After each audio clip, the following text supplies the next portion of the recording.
Hello everybody, this is Toys R Us and welcome to your Transformers Tuesday news update. This is a perfect opportunity for me to keep you guys updated with things that are going on in the world of Transformers. I'll also let you know what's happening with this YouTube channel and my Instagram, which to be honest guys, I know I've fallen way behind on Instagram. I'm going to get back on that later on, maybe tomorrow to be honest. So that's Toys_R Us YouTube channel. I'm a little behind with that as well. Of course, we've got the Easter break, I've got the kids off, I've been manic busy. Apologies for no Monday mystery reveal, but I will get around to I'll do a midweek one instead.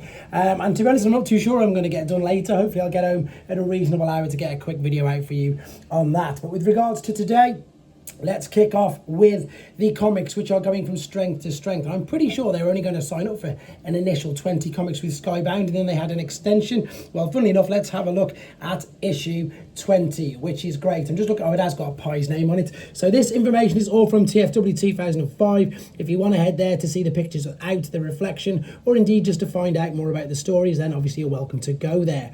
These are the covers. Now, I'm going to be super biased with this. I love that cover. That is absolutely fantastic. In fact, they're all good. They're all absolutely amazing, but I'm going to have to go with this one because that is Par's cover. And Par, for those of you who don't know him, he's the guy who did the mural, or I suppose the main artwork for the Battersea Power Station, the Optimus Prime from the special comic cover. That's his work, so I'm really pleased he's got some more covers, and I'm going to definitely be getting myself one of them.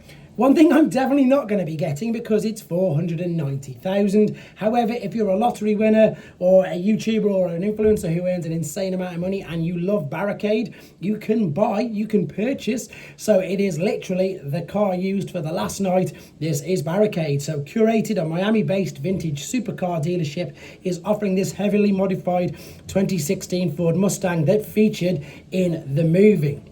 So it's only done 800 miles since new. I'm not going to show you all the pictures. I'm going to show you a few of them. Once again, there are loads more on TFW 2005. So it is the exact legitimate same, I suppose, car that was in the movie. It does look great. It is fantastic. I dread to think how fast it'd go. It'd probably scare me to death. It's got, of course, all the correct deco on it, everything on it. It looks beautiful, but as I say, it is $490,000. So congratulations to anybody who's lucky enough to be able to purchase that. I bet we don't actually find out who is getting it, to be honest, and obviously reasons they want to keep it secret. Anyway, there's been loads more official images of the Cyberworld toys, so rather than just completely flood you with a load, I'm going to do one a day. So we're going to kick off with the it's the Chomp and Battle Grimlock, because there's so many different sublines, different categories and stuff. This looks pretty interesting, to be fair. Interesting is the word I'm going to use, because that's Beast Wars Megatron, isn't it? It's Beast Wars Megatron, but of course it is Grimlock on this, with his dinosaur head hand, with his gun. He's very basic. He does, as I say, transform. You see the little, I suppose, dowels or whatever they're called, pegs, that's the word I'm after, on the top of his back. You can attach figures to it to make them actually ride him. It is something I'm going to be looking at. I've got to be honest, it is, because it does look fun and it does look interesting, and I'm sure, like you guys, some of you are going to have that bit of an inquisitive side to see exactly what it looks like. Right, I presume he felt under pressure to do this. I don't really know, but Mark Maher has now done his behind the scenes on the Vortex figure. This, of course, has been out in Canada now for well over a week, so it's nice that we've got around to seeing this. And again, if you haven't got Instagram, head to TFW 2005, see the insight, see the behind the scenes on this figure, which, let's be honest, everybody can't wait to get their hands on. As I say, lucky people in Canada, they've already got it. This figure looks incredible. I am absolutely certain we will get an update, or not an update, a retool, to be able to have Alpha Bravo for Superior. It just seems like an absolute no-brainer to me. I'm sure we will, because yeah, it's a given as far as I'm concerned. You guys let me know what you think as well. He does look great, and he's also got the same sort of, by the looks of it, transformation process for the Combine, like on the Combiner Wars legs, which that's what you can tell from the images, I think, anyway. And there you go, that's how he splits to go on the arm. Obviously not of Superior, but there again, if that's ever a hint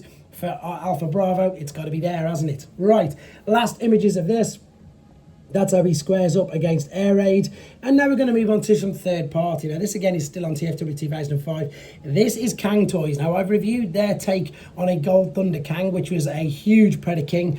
They also did a smaller version. Now, what they're doing with this is quite clever. They're doing a masterpiece scale still, and they're doing a chug scale as well. So this is Longyan, a Bronto Solid, which is sludge, basically. It's their take. It's a very, very stylized version of sludge. It is huge. The paint apps are insane on these figures. They are, again, they're just, I can't explain them until you hold one in your hands and you have a mess around with them. They are so different to anything that I've ever seen and played with before. There, of course, is the alternate mode, so we can definitely tell he's sludge now. He does transform. He's going to be part of a combiner, so there he is as a shin. He's not even a leg, because what they do is they release a felt, everything as well. It's going to be absolutely huge. So he does, it's a Volcanicus, it's a triple changer. There are some of the special features on him. There is the robot, there you go, 23 centimeters tall to the top of the shoulder. And again, with all the accessories, he will be much, much bigger. But you can also see here, there he is with, you know, the hammer that can either go on the back or be used as a giant hammer, which he can wield. And that is going to be their chug scale version as well. So chug is your, you know, your classics generations sort of scale size. So that's going to be really interesting to see. Really excited for that. And yes, I've got one on pre-order, so I'll be able to review it as soon as it comes. Funnily enough, guys, this is Show Z. This is some of the things, this is where I get most of my third-party stuff from. But you can get original as well. So have a look at this. There's the Doctor Wu Devastator. There's the new age Skybound Prime. There's the new Big Mac Fortress Maximus. There's so much stuff on here. You can see all the Kang toys there. You can see New Age. You can see X-Transbots. You can see Fans Toys. You can see Fans Hobby. You can also see YOLO Park Official. You can also see 3-0, Flame Toys, Masterpiece, Movie Masterpiece, and everything apart from mainline studio series and generations. So there you go. As always, guys, thanks for the support. Don't forget the code Toys R Us on that particular website. And as always, I'll do my best to catch up and get as many videos and news updates for you this week. Thanks for watching. Take care.